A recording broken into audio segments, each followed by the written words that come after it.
Well, hi everyone. My name is Naomi, and I'm excited to come to you today about how to talk to your leader about your capacity.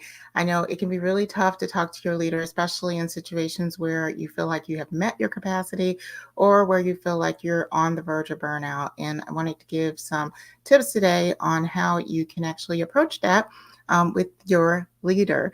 And the reason why this came up is because in a previous session that I had at World Education Congress with MPI, taught a session on burnout. And a lot of the conversation that came up there was about how do we talk to our leaders about it? If our leaders aren't listening, what is our next step? Because at the center of a lot of our burnout and a lot of the capacities that we end up reaching and the bandwidth that we just do not have at the center of all of that ends up being is the fact that we do have so much workload that we're not able to handle.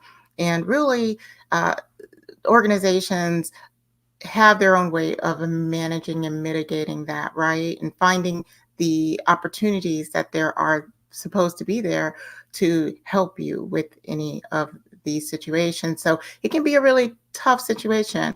And so I wanted to talk to you a bit about that today. Now, before I get started, I wanted to share a little bit about me. My name is Naomi Tucker. I am a strategic events consultant, and I'm also a high performance coach at Planners on Purpose.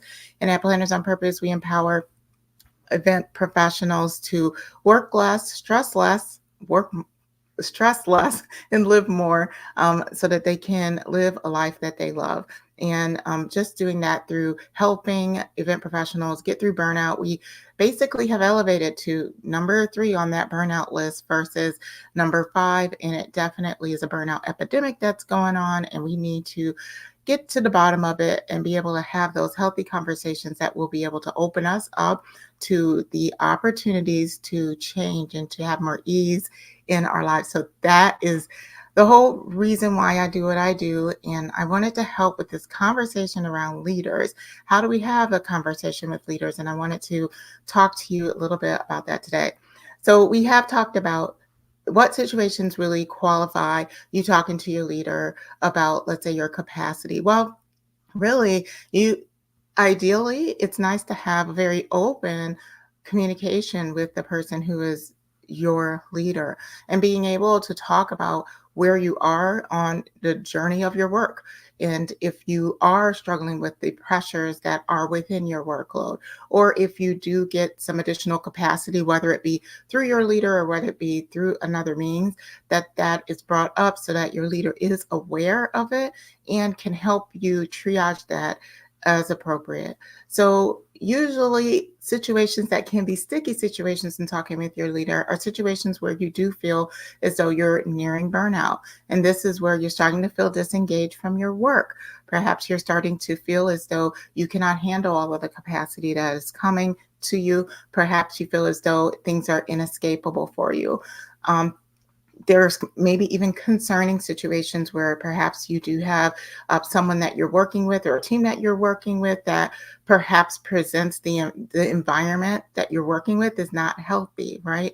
Those are things that you would need to talk to your leader about your capacity. And many of the times, why we don't speak up is we don't speak up because it might be embarrassing for us, right? Embarrassing that perhaps we can't handle the work is too much. I'm seeing other people that are doing it and they're not necessarily complaining. So why should I be someone that raises my hand and says, hey, I need some support? That can be a reason or many reasons why we don't speak out.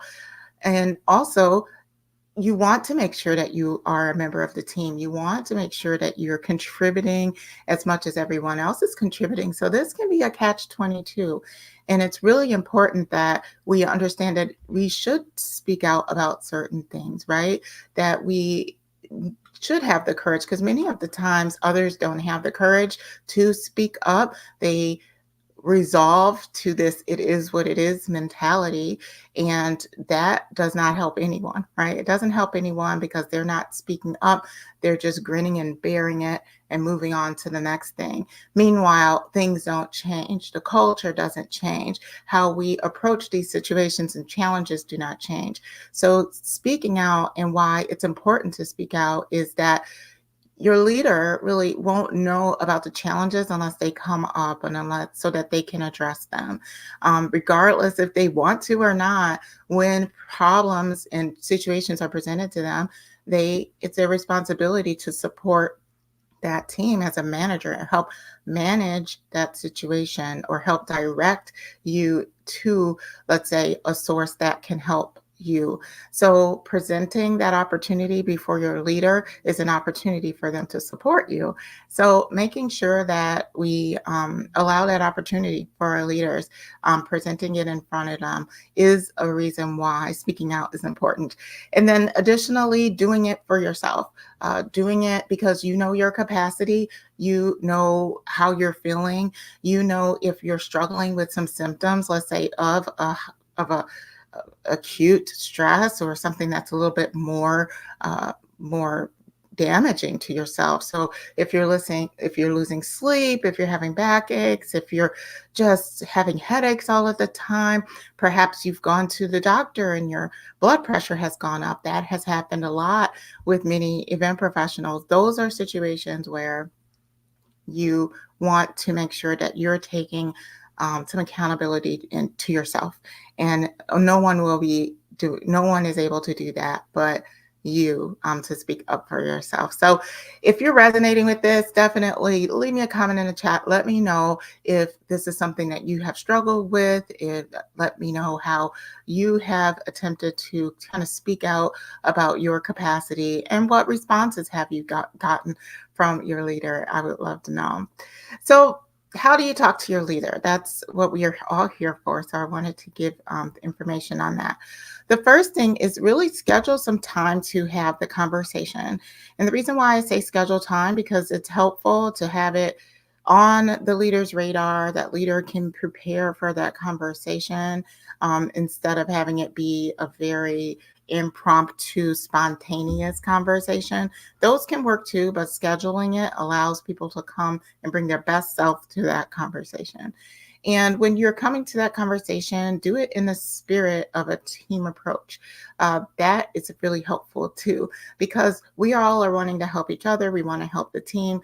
You want to be seen as someone who is supportive of the team, supportive of what's happening. That way, the leader does not, let's say, see you as, let's say, just trying to shift things off of your plate, or have any negative connotation with you approaching them. So if you do approach it in a team spirit, that is really very helpful. Just having empathy about, oh yes, I know the team is going through a lot right now. We have a lot on our plates. However, I, let's say, need some more support in what I'm doing right now. Also, as you're laying this out for your leader, it's important to secure some type of a deadline, or get some type of a sense on what that leader is going to do and by when. Because sometimes we can express ourselves, but it can be received as just a means to vent, and then we go about our day. So try to lightly secure some type of a deadline on what that leader is going to do and when, so that you have an avenue for following up with that leader. Many times people say, "Oh, I presented it to my leader, but they didn't do anything." Find some type of a situation that you can settle on, so that they are able to respond within a certain time frame. And then, like I mentioned, follow up. Following up with your leader is going to be helpful for you and for them. Leaders are busy, you are busy, so making sure that you're setting some time on the calendar to follow up to that concern, and be persistent about following it up, especially if the leader is not necessarily getting back to you in a timely manner. Definitely persist to continue to bring it up. Some ways you can do that is if you have a one-on-one with your leader, bringing it up there. Also, if there's a team setting, and let's say we talk, in that team setting, you're talking about how busy it is and really talking about your bandwidth challenges. That can be a very subtle way that you bring that up without necessarily calling anyone out, but just bringing it up in order to support the team and just mentioning the support that you perhaps also could gain from making some changes. So, what if nothing happens? Because that always comes up to what if nothing happens? If nothing happens, and let's say you continue to follow up, there's different ways that you can secure some support by which maybe asking teammates, seeing if there's other people within your area of influence that you can get that support from. But then also try to definitely continue to follow up with your leader, but see if there's a next level of support that's there. If you have a leader that has another person over them or works adjacent to them, definitely try to start to expand that awareness of the situation by bringing it up to, let's say, another leader that can possibly help speak to and support you in the situation. So it can definitely be tough, but I definitely know that without you bringing it up and without you actually advocating for yourself, change is not going to be able to happen. So it's very important that you step outside of your comfort zone and go ahead and bring things up to your leader, because without us advocating for change, we aren't going to be able to see the change that we want to see. So the question is, what if you just aren't aligned? What if, let's say, many times we have a situation that's in front of us and things aren't able to shift? Perhaps there's a cultural situation where the culture of that particular organization that we're in, it's not necessarily going to support these big shifts and getting things off your plate. It really is going to be that way, and you do not see an opportunity for you to champion change or make any kind of movement for your position or for anyone else's. Many times we need to be able to see and have a perspective of, will this sustain me for the next year, the next 2 years, next 3 years? Can I be in this situation for that long? And then make specific changes towards that. And many times that can mean, maybe I need to shift to a different role in this organization, or it can just be perhaps I need to step outside of this organization and be at a place that is a little bit more supportive and understanding of how workload capacity should be managed. But those are really tough decisions that you would have to make, but definitely consider it as you are working through your situation.